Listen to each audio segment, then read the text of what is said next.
Hello বন্ধুরা, welcome to my weekend trip channel. আমি আশিস নতুন বছরের প্রথম ভিডিও নিয়ে এলাম। 2025-এ একদম ভিডিও করতে বেরোইনি, এই প্রথমবার বের হলাম। যাচ্ছিলাম রানাঘাটের চাপড়াতে ফুলের বাগান দেখতে, ফুলের উপত্যকা যেটাকে বলা হয় চাপড়া। তা সেখানে যাওয়া হয়ে ওঠেনি, প্রচণ্ড দেরি হয়ে গেছে, তাই নেমে পড়লাম চাকদাতে। 1 নম্বর প্ল্যাটফর্ম থেকে বেরিয়ে ওখান থেকে টোটো বা অটো সবই যায়, আমি অটো ধরে নিলাম।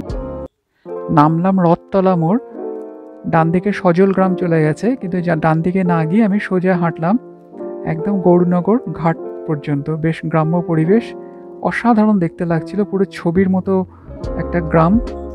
আমি হাঁটতে থাকলাম, মিনিট 5-এর হাঁটা, বেশিক্ষণ না, কিন্তু অসাধারণ লাগছিল। টোটোতে গেলে একদম পুরো ঘাটে গিয়ে নামাতো, কিন্তু না, আমি টোটোতে করে গেলাম না, অটো করে এই 5 মিনিটের হাঁটা রাস্তাটা বেশ অসাধারণ লাগছিল, অপূর্ব এক অভিজ্ঞতা। তোমরা যারা শহরে থাকো তারা আসলে খুবই ভালো লাগবে। বন্ধুরা, তোমরা ভিডিওটা পুরোটা দেখতে থাকো, ভালো লাগলে লাইক করবে, শেয়ার করবে, আর চ্যানেলে নতুন হলে অবশ্যই সাবস্ক্রাইব করে দেবে।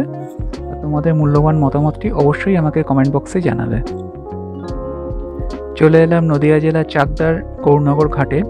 খুবই সুন্দর জায়গা, নৌকাগুলো দাঁড়িয়ে আছে, খুবই সুন্দর লাগে। এখানে যেসব পর্যটক বা যারা ঘুরতে আসে তারা কিছু টাকার বিনিময়ে এখানে গঙ্গাবক্ষে নৌকার ভ্রমণ করতে পারে। এখন জানুয়ারি মাস, ভরপুর পিকনিকের সিজন, চারিদিকে উচ্চস্বরে ডিজে চালিয়ে সব গান চলছে, সেই জন্য আমি এখানে সরাসরি কথা বলতে পারলাম না, কারণ কপিরাইটের ব্যাপার আছে।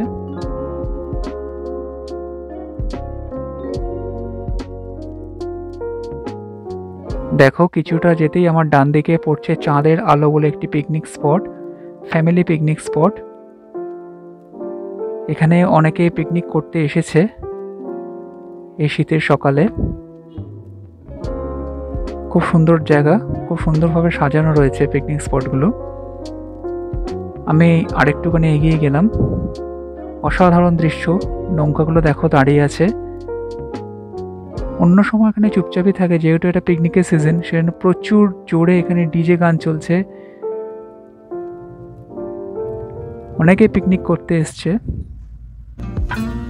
দেখো, আমি এগিয়ে চলেছি একদম সোজা মল্লিকা বনের দিকে। মল্লিকা বন এখানে একটা রিসর্ট, এখানে কিছু সময় তোমার প্রিয়জনকে নিয়ে বা বন্ধুদের নিয়ে কাটাতে পারো। খুবই সুন্দর একটি জায়গা, সাজানো গোছানো, কিন্তু যখন তোমরা আসবে তোমরা অবশ্যই পরিচয়পত্র নিয়ে আসবে, কারণ এখানে যে কটেজগুলো রয়েছে সেগুলো কিন্তু পরিচয়পত্র ছাড়া ঢুকতে দেয় না।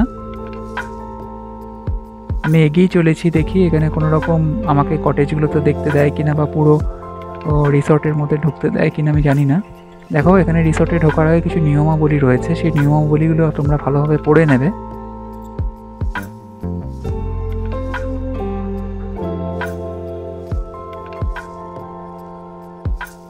এখন দুপুর 2টো বেজে গেছে, অসাধারণ লাগছে।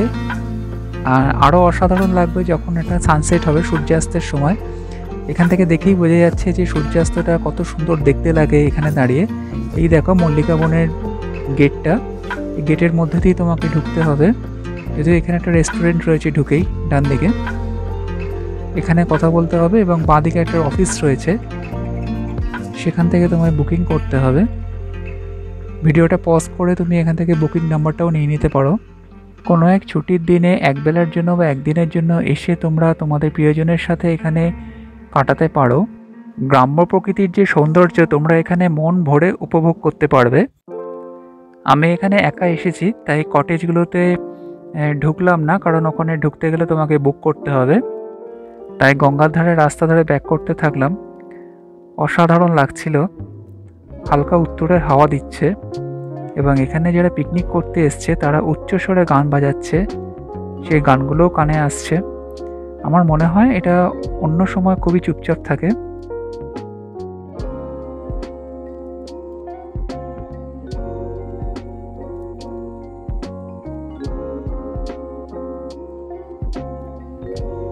দেখো, সামনেই সর্ষে ক্ষেত দেখতে পেলাম, তাই সর্ষে ক্ষেতের মধ্যে খুব সাবধানে ঢুকলাম এবং সর্ষে ফুলের সৌন্দর্য উপভোগ করছি, অসাধারণ লাগছে।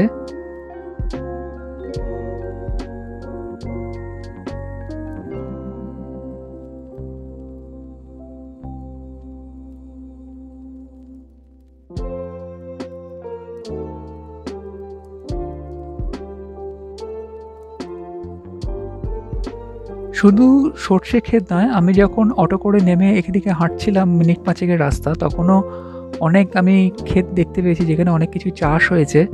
দেখতে অসাধারণ লাগছিল। গ্রাম্য পরিবেশ সত্যি শহরের মানুষদের কাছে খুবই আকর্ষণীয়। একটু নিচের দিকে তাকিয়ে সাবধানে হাঁটছিলাম যাতে কোনো গাছের ক্ষতি না হয়, কারণ এখানে চাষিরা অনেক কষ্ট করে এই সর্ষে ক্ষেত বানিয়েছেন, তাই খুব সাবধানে দেখে চলতে হচ্ছিল আমাকে।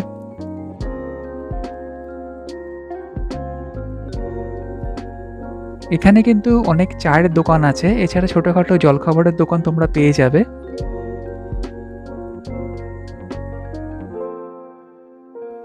দেখো কৃষক কাকুটা গরুটাকে নিয়ে কিরকম ক্ষেতের দিকে এগিয়ে চলেছে। এই জায়গাটা পিকনিক করার পক্ষে বা প্রিয়জনের সঙ্গে কাটানোর পক্ষে খুবই সুন্দর একটা জায়গা। সপ্তাহ শেষে তোমরা চলে আসতে পারো। যাই হোক, আজকে এইটুকুই, দেখা শেষ হলো। এবার আমি স্টেশনের দিকে যাব। আবারও সেই 5 মিনিট হাঁটলাম। অসাধারণ লাগছে গ্রামের সৌন্দর্য। বন্ধুরা, ভিডিওটা যদি ভালো লেগে থাকে তাহলে অবশ্যই একটা লাইক করে দিও, শেয়ার করে দিও, আর চ্যানেলে নতুন হলে অবশ্যই একটা সাবস্ক্রাইব করে দিও, আর তোমাদের মূল্যবান মতামতটি অবশ্যই আমাকে জানিও। স্টেশনে যাওয়ার সময় অটো বা টোটো নয়, একটা ভ্যান পেয়ে গেলাম, ভ্যানেই উঠে পড়লাম। ভ্যানে বসে বসে বেশ ভালো লাগছিল যেতে। অসাধারণ অভিজ্ঞতা, এটাও আমার কাছে একটা নতুন অভিজ্ঞতা।